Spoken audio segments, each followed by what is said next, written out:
Welcome, everyone. I'm Mike. I'm Ben. I'm Ruben. And I'm Michelle, and we're the hosts of the 4 True Crime Idiots podcast. Hello, guys.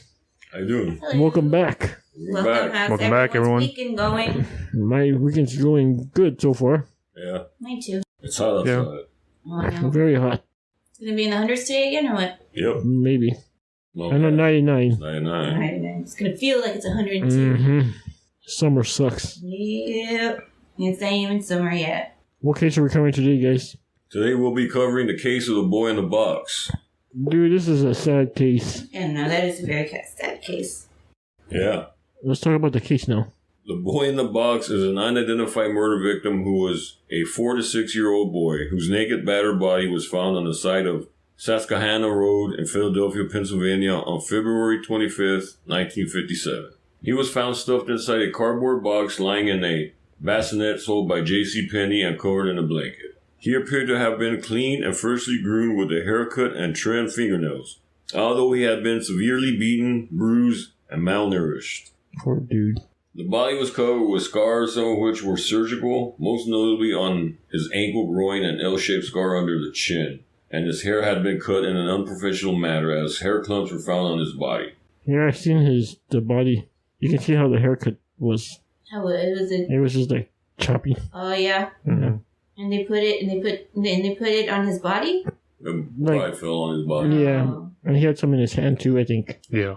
Do you think maybe they were trying to cut his hair and he went to sit still and they got mad? Maybe, or just they didn't really care. Yeah. Maybe it was after he died. Oh, it was after he Well, died? maybe.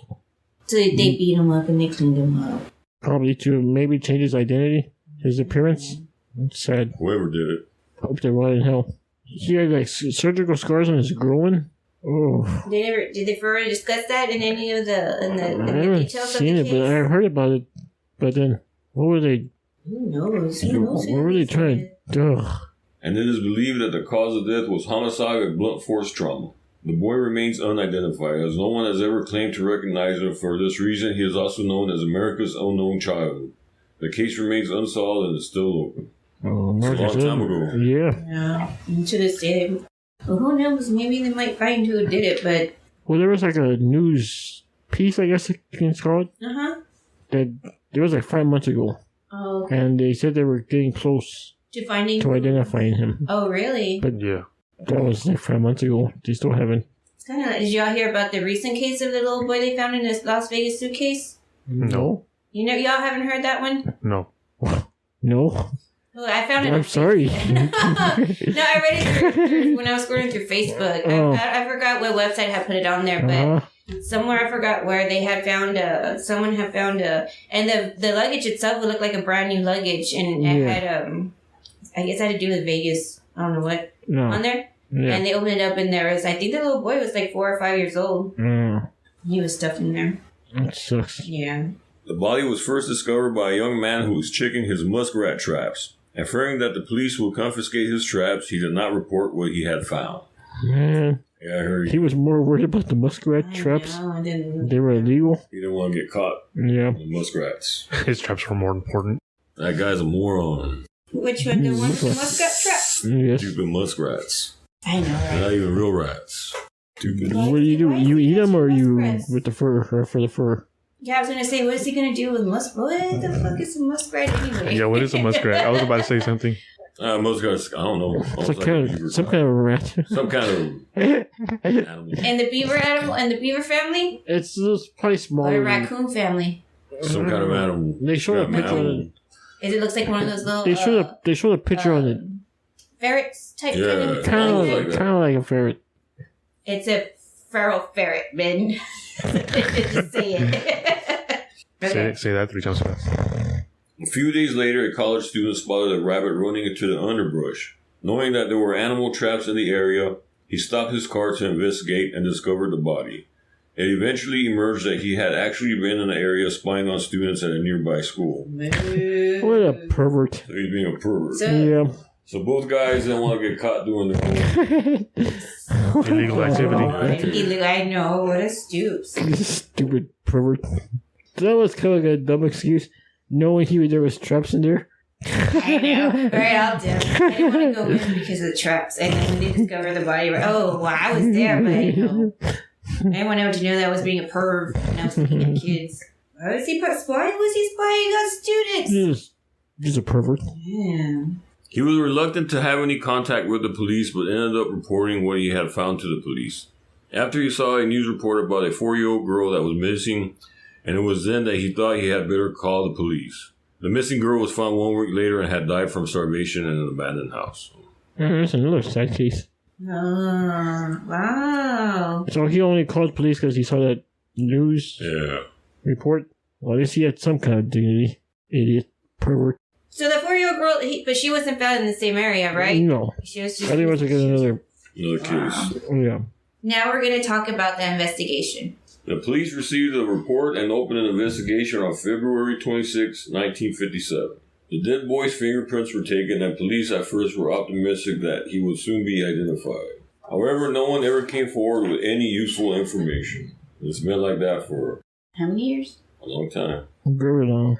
60-something years. Okay, so how they did fingerprints back in the day, but they would just how was because they just he was not in jail, so how would they compare the? Well, that's before all of that. No, I'm not being smart with you. I know what you mean though, but that was way before the whole McGruff dude taking your fingerprints and all that. You know what I'm trying to get at? So back in the 50s, how would they do it on a missing case when they're for instance, not missing case, but they find a dead body and take fingerprints? I'm not sure. I'm just saying because they said that they were waiting for. No one came up with anything, right? Mm-mm. So what do they do? Show pictures of the prints of the fingerprints and other than identifying the body. That's a good question. Yeah, but I don't understand the whole why they needed the fingerprints. Fingerprints, yeah. Like I said, he wasn't in jail. Yeah. So there was no database. Yeah. And he was too young to be doing anything like he was not supposed to. Yeah. Who knows, man? Yeah. Good question. As always. The case attracted massive media attention in Philadelphia and the Delaware Valley. The Philadelphia Inquirer printed 400,000 flyers depicting the boy's likeness, which were sent out and posted across the area, and were included with every gas bill in Philadelphia. The crime scene was combed over and over again by 270 police academy recruits, who discovered a man's blue corduroy cap, a child's scarf, and a man's white handkerchief with a letter G in the corner. All clues that led nowhere. Okay, so I wonder why every gas bill.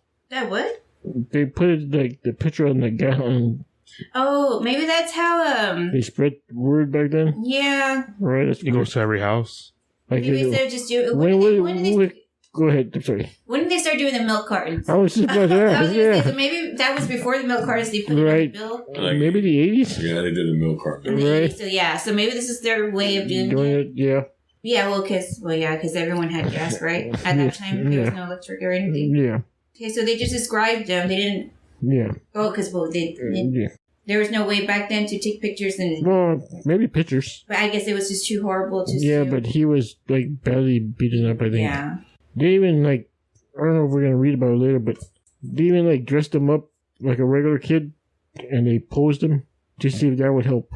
To see if anyone would recognize him. Yeah. Oh, really? Yeah, kind of. I don't want to be mean. It looked kind of creepy. Creepy. Yeah. Well, no. Well, did you know? Creepy and sad. Well, did you know back in the 1800s it was known to take pictures of women loved ones? That's kind of weird. That's good. Yeah, that's kind of weird. They would be like, sometimes I get those that creepy catalog, and sometimes it'll be 18 creepy photos. I don't know what. And there was one of a group of children in their school, right? And they're taking a school picture, and they're like, "But what's wrong with the picture?" Or once you see it, you freak out. So I'm reading through it, and supposedly, and they circle it. There's one girl there, one student that she had passed away, and so they took her to the school, I guess, and they had her take a picture with all of her classmates, and then they take pictures with the parents, and and it's going on now. Did you hear about that rapper? I don't know who the rapper was, but they had his body out of the coffin and standing and everything at a club. I guess he would rap at. This is weird. Yeah, I was just like, that's weird. That's creepy. Weird. That is. Go take a picture with him. I don't know. They probably did. Didn't say anything about it, but they were saying that. Were girls stroking him? You never know. Who knows? But oh my gosh. I don't know what's going on. Okay, and so they also found a handkerchief with the letter G in the corner. And a child scarf. They got word everywhere, and the little evidence, and they couldn't get nothing. No. I wonder if they would have maybe sent out a thing about maybe finding the handkerchief with the letter G on it. Like, right? Yeah. Along with the description of the boy. Yeah. Also a description of what they found. If anyone knows anyone with that or who has someone has to have known something. But you know what? Back in those days, did they handmade those handkerchiefs? Like, you know what I'm trying to get at? Like, well, maybe. I wonder if back in the day they would have been able to go over there to, to stores and be like, well, who comes in here and gets their thing monogrammed with the letter G? Yeah. And get a list of it. Yeah. I don't know how what the rules were back then. Yeah. With the law enforcement. Well, that's today. Right? Yeah. Not advanced at all. The police also distributed a post-mortem photograph of the boy, fully dressed, and in a seated position, as he may have looked in life, in the hope it might lead to a clue. Despite the publicity and sporadic interest throughout the years, the boy's identity is still unknown, and the case remains unsolved to this day.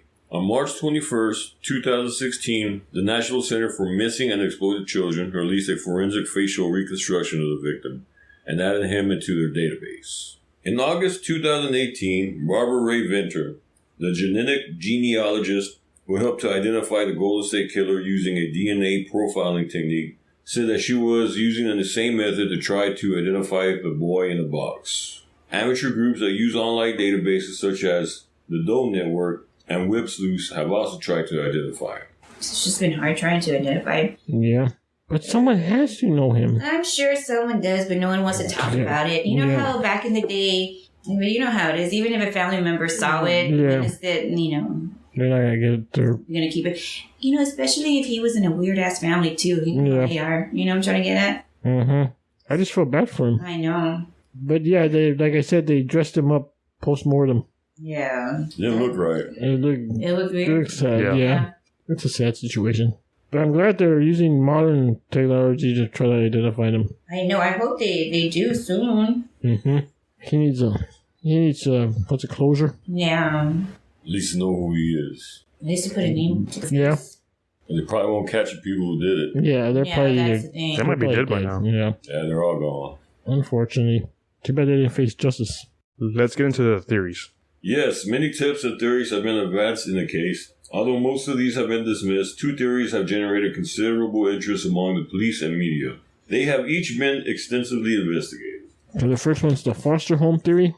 And this theory concerns a foster home that was located approximately 1.5 miles from the site of the body. In 1960, Remington Bristow, an employee of the medical examiner's office who closely pursued the case until his death in 1993, contacted a New Jersey psychic who told him to look for a house that matched the foster home. When the psychic was brought to the Philadelphia Discovery site, she led Bristow directly to the foster home. Upon attending in the state cell at the foster home, Bristow discovered a bassinet similar to the one sold at JCPenney. He also discovered blankets hanging on the clothesline that were similar to the one in which the boy's body had been wrapped, and when they discovered him. Oh, so they had the same box. Yeah, anything that they found on the boy, it was there at the foster home. Everything similar. It wasn't like directly alike, but but it's similar stuff. Wow, that's interesting. And where's the psychic from New Jersey? When did they contact the psychic? Back in the 60s or in the 90s? No, he died in the 90s, but 1960. They didn't really say. Oh yeah, 1960. 1960 is when he did it. Yeah. Okay. Now there's the psychics because Yeah. But how big was the news though? Like, was it around the world news or was it just in the area news? Maybe around the area, maybe nationwide. I don't know. Actually, I'm sorry. Well, I think it's just like, what did he believe her? You always ask questions that I don't know. So they were still using psychics even then. Yeah. Yep. But I'm like, can you trust it? Well, that's what I'm saying. Like, there's some that you can trust, but there's some that if they read too much into it, you would have to pick someone who really has the background being psychic, but who really knows nothing about the case, I would say. Yeah. So when they go and they take them and they're just like, oh, okay. And they don't know anything. That's how I would believe it. It's like, well, I didn't tell her anything. Yeah. And there was no internet back then. Mm-mm. No internet news articles, but... Yeah. They found similar stuff. Sounds believable. Yeah. But even if she did know a little bit, I think there's some too that say like if they touch a picture, they can just get like furniture or clothing or anything. They can get. Oh, and it was only 1.5 miles away from the dump site, right? You see, back in the day, they say the foster care system. I mean, even to this day, they always say the foster care system isn't all that great. Yeah. So, say he was given up for adoption, right? And he's getting into different foster homes. Maybe he just landed in one that they were just there for them. I don't know. Back then, they were getting paid for watching them like they do now. Maybe. But maybe they just wanted that check and then didn't really care about him, which happens. Just so sad. Bristol believed the boy belonged to the stepfather of the man who ran the foster home, and that they disposed of the body so the stepdaughter will not be exposed as an unwed mother. He theorized that the boy's death had been an accident. Despite this circumstantial evidence, the police were not able to find any definite links between the boy in the box and the foster family. In 1998, Philadelphia Police Lieutenant Tom Augustine, who was in charge of the investigation, and several members of the VDOC Society, a group of retired policemen and profilers, interviewed the foster father and the stepdaughter, whom he had married. Wow. What? The foster home investigation was closed. So they found nothing? No. So they didn't go with So the foster father married the stepdaughter? That's nasty. Yeah. They didn't find any evidence to charge them? No, they didn't find any circumstantial. Yeah, no, I guess not. If they closed that theory. We've talked about the foster home theory. Now let's talk about the woman known as Martha or M theory. Another theory was brought forward in February 2002 by a woman identified only as Martha.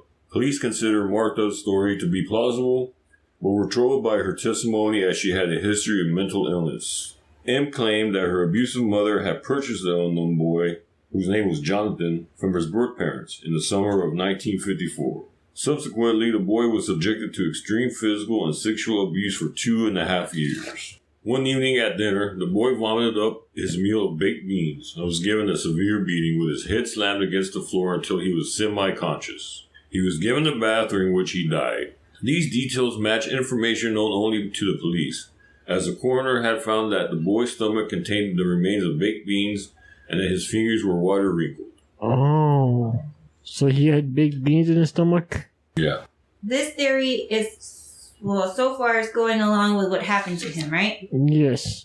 So, it was known back in the day, right, that when family can't afford, because they had a lot of kids, right? Yeah. Because I know seeing one picture in the late 40s, I want to say, that some lady was selling her kids because she couldn't afford them because that's when everything was going on, right? Yeah. So it was going on even till then?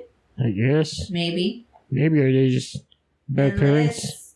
It's really, her brother, but she doesn't want to say, give up her mom or... Yeah, she's giving up her mom. Oh, she is. She is, but, she doesn't want to say, she's beating her own son. Yeah. Because that's... To make it look less... Yeah. Bad, but it's still bad. Maybe because she'll get in trouble, too. Did they say anything about him being sexual abused when they were... I don't think so. No? So they kind of kept that to themselves a little bit? I think so. And so his hands were wrinkled because of the bath, right? Yes, and then they say that he got his nails clipped or something like that. Yeah. So his hand. But I was thinking maybe she heard about the case and she's just trying to throw her mom under the bus. That too. But then... She knows details that they only ring you. Yeah, that's what they say. They're saying only the police knew certain stuff they didn't take out. So, and that's a very kind of smart thing to do too, because let's not put out every detail, and let's see if one of them pops up. Yep. And be like, okay, then we might go with this one right here. I just can't believe this one's not it. I don't think they should have just pushed her aside because of her mental illness. Yeah. Yeah, but back then it was weird. Back then, you looked weird. You were mental. Yeah. All right. True.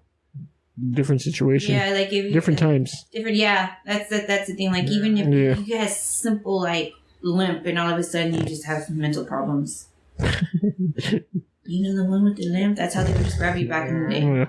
M's mother cut the boy's distinctive long hair, accounting for the unprofessional haircut which police noted in their initial investigation. In an effort to conceal his identity, M's mother forced M to assist her in dumping the boy's body in the Fox Chase area. M said that as they were preparing to move the boy's body from the trunk of a car, a passing male motorist pulled alongside to inquire whether they needed help. M was ordered to stand in front of the car's license plate to shield it from view while the mother convinced the would-be Good Samaritan that there was no problem. The man eventually drove off. This story corroborated confidential testimony given by a male witness in 1957, who said that the body had been placed in a box previously discarded at the scene. In spite of the outward plausibility of M's confession, police were unable to verify her story. Neighbors who had access to M's house during the stated time period denied that there had been a young boy living there, and dismissed M's claims as ridiculous. Again, she's like kind of like on it, on the stuff that they found. I believe her. I kind of believe her. I kind of believe her too.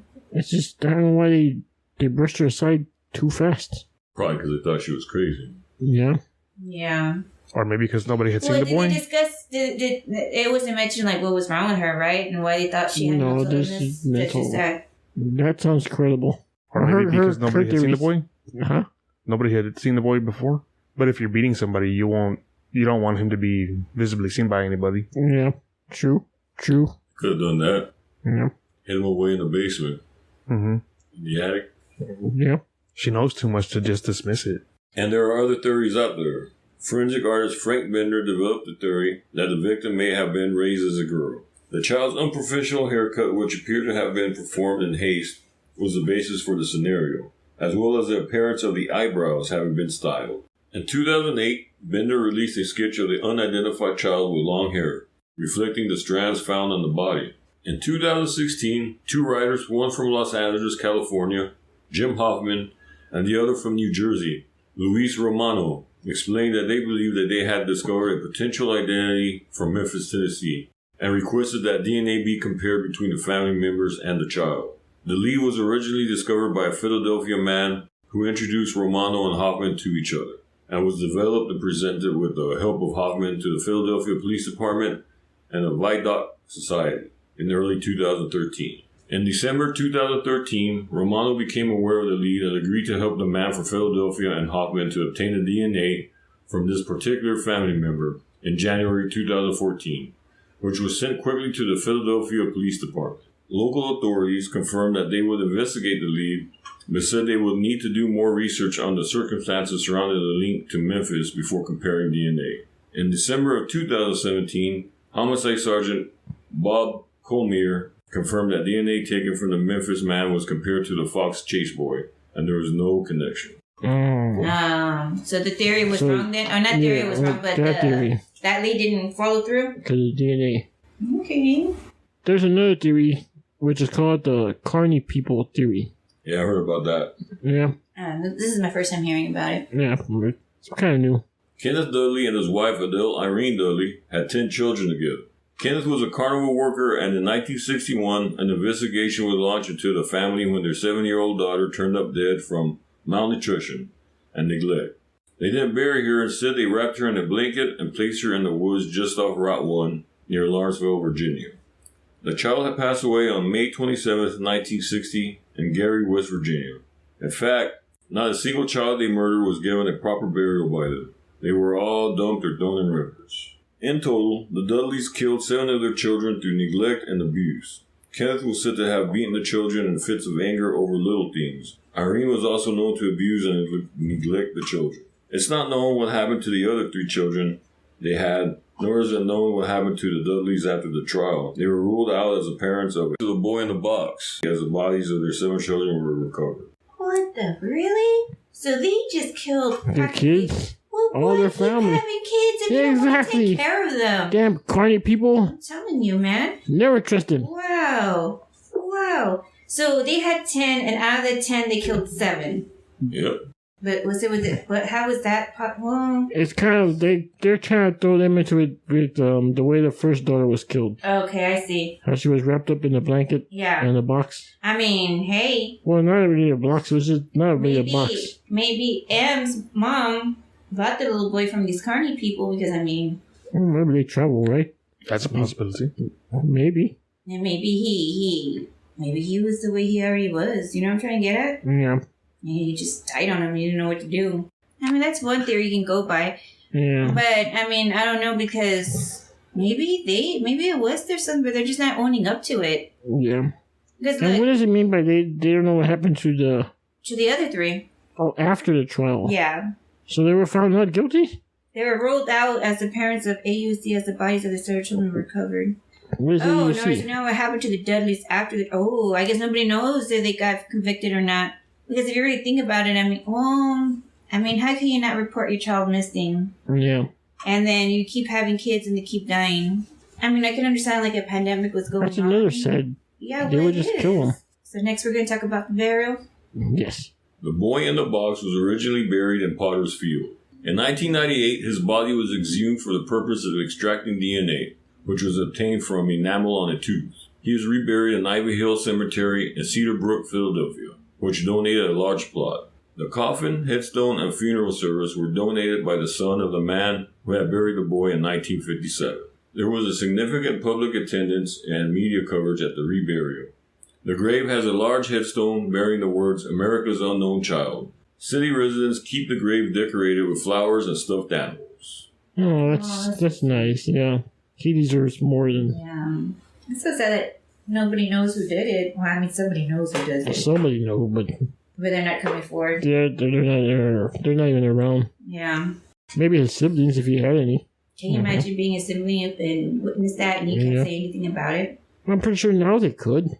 I mean, now they could, but they probably... Well, like you would... Well, then that maybe he didn't have any siblings. Maybe he didn't, Maybe yeah. he was an only child. Yep. There are a lot of theories. Maybe he was a child from out of wedlock mother who was doing it on her own and she just lost it. It's so sad. I know. I feel bad for the kid. Me too. Yep, it's terrible. To lighten the mood of the episode, we decided to put the Idiot Criminal Club in the end of the podcast. Yep. Welcome to the segment of the 4 True Crime Idiots podcast. We call it the Idiot Criminals Club. Here is today's Idiot Criminal Club inductee. Take it away, Mike. This article is by Mark Longario from the New York Post. Thief caught after trying to rob same bank 2 days in a row. They say criminals always return to the scene of the crime, but a bumbling California bank robber didn't even wait a day before he came back to the branch he allegedly knocked over. Samuel Brown, 33, was busted after he tried to rob the same Fountain Valley Chase Bank 2 days in a row, cops said. The San Diego resident took off with a large amount of cash after he slipped a stick-up note to a teller at the New Hope Street Chase at 3 p.m. Monday, Fountain Valley police said in a news release. But the dough apparently wasn't enough for Brown, who came back to the bank the next morning and tried to rob it again, cops said. Police arrived at around 11:15 a.m. and arrested him without incident, according to the release. Brown had an outstanding arrest warrant and a rap sheet that included previous robbery convictions in San Diego, police stated. He's being held on a $170,000 bill in Orange County Jail and facing multiple robbery charges, the release said. He tried to 2 times in a row? 2 days in a row? I mean, you would think he would switch his outfit or something that he won't recognize them. Right? Wait like a month or so? What? That's so stupid. That's what I'm saying, because I bet he didn't get enough to cover his bail. I bet it was like... Did it say how much he was trying to I don't get? think so. It just said that... Maybe he tried to go for, I would say, maybe the most 1,000. I mean, I can't see... He got greedy. Yeah, he really did. His bill probably ended up more than whatever he got away with. That's Yeah, his bill's 170,000, and then you went to go rob him maybe for like 2,000. Well, you got a whole, I don't know how much more to go, buddy. Damn. I wonder how long his sentence was. Was it worth it? He would probably do not. a couple of years or something, maybe. Right. Maybe. Or Well, in California, you never know. That's true. Californians are different. They have different They're views and everything. Okay. they're kind of leaning on crime Oh, yeah. At the moment. at the moment. Wow. So that's a wrap on this podcast, guys. It was a very sad one. Very sad. Yeah. Hope you all enjoyed this episode of the 4 True Crime Idiots podcast. Please rate us on Apple Podcasts and please follow us, the 4 True Crime Idiots podcast, on all of our social media platforms. All of the links will be in the description. Until the next episode, Stay vigilant. Stay safe. Beware of your surroundings. Bye. Bye. Thank you for listening. If you have any information, please contact the Philadelphia Police Tip Line at 1-215-686-8477 regarding the boy in the box. He needs to be named.